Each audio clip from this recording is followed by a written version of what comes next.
What's poppin', everybody? It's your boy All Around Rule here with a UFL Week 8 recap. Friday, we had a football game at Fort Hood military base between the Orlando Storm and the Dallas Renegades. Now, this game was being played at Fort Hood because the FIFA World Cup is coming to Frisco. So Dallas wasn't able to get a fifth home game, but in doing this, this was a hit for the UFL, and a lot of fans, a lot of UFL media members, they love this concept.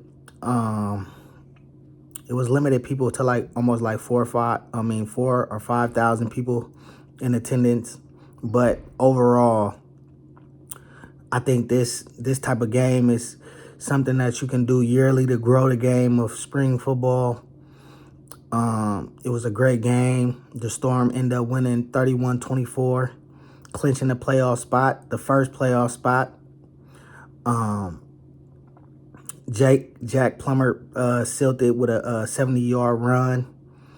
The Renegades on a 5-game skid. Something is not clicking with that team. For me, it's more of Neuheisel. I'm not sure if he treating it as a hey, come play for a year and then go retire type thing, or is he trying to win? Because I don't see it in Neuheisel. I thought he was going to be one of the best coaches in his league, being that he's played in spring football and coached in spring football before in the AAF. I just thought he was going to be one of the top-notch coaches, especially with the new ones, and that just hasn't been the case. But like I said, overall, it was a good game. Orlando got the dub. Saturday, we had the DC Defenders traveling to Louisville to play the Louisville Kings. And I want to say this first before I get into the game. Louisville has been a hit. And really it got to do with the stadium being the size that it is. It's a 10,000 seat stadium that can expand to 15 with the standing room only. So on TV it looked good. It pops. It looks like it's a lot of people in the stands. I just love Louisville. It's been the best market this year, for sure. But like I said, like me personally, them 10,000, because we don't have small market, big markets type thing. But for me, when you get stadiums like 10,000 that can expand to 15,000, to me, them are the smaller, small states, the smaller franchises basically. And but like I said, it has been a success there. They averaging 10.5 on attendance. And they got the dub. They got the dub against the Defenders. They went 2-0 in the back-to-back games against the Defenders.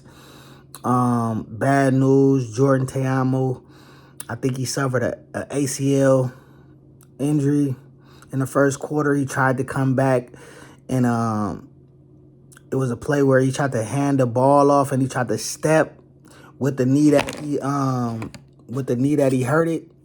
And I think, I don't know, after that play, he just didn't return to the game.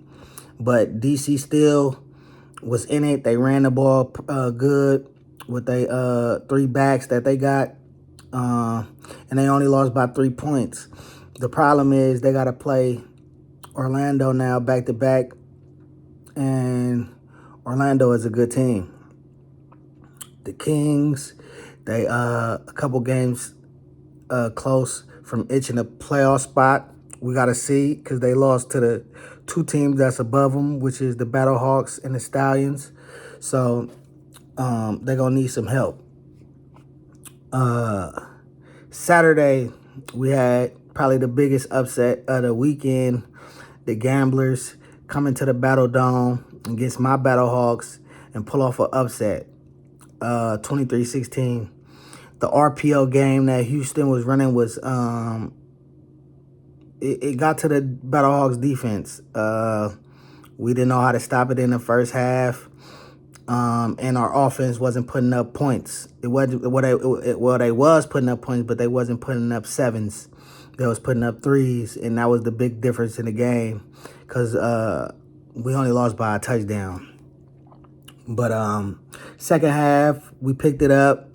We just didn't have enough time, and again, we wasn't getting in the end zone. The Houston played some good defense, and they end up getting the win. Congratulations to them. Hunter Deckers, he looked nice. I think with a full run next year, I think the Gambler is going to be a problem, especially with Hunter Deckers and how he was throwing the ball.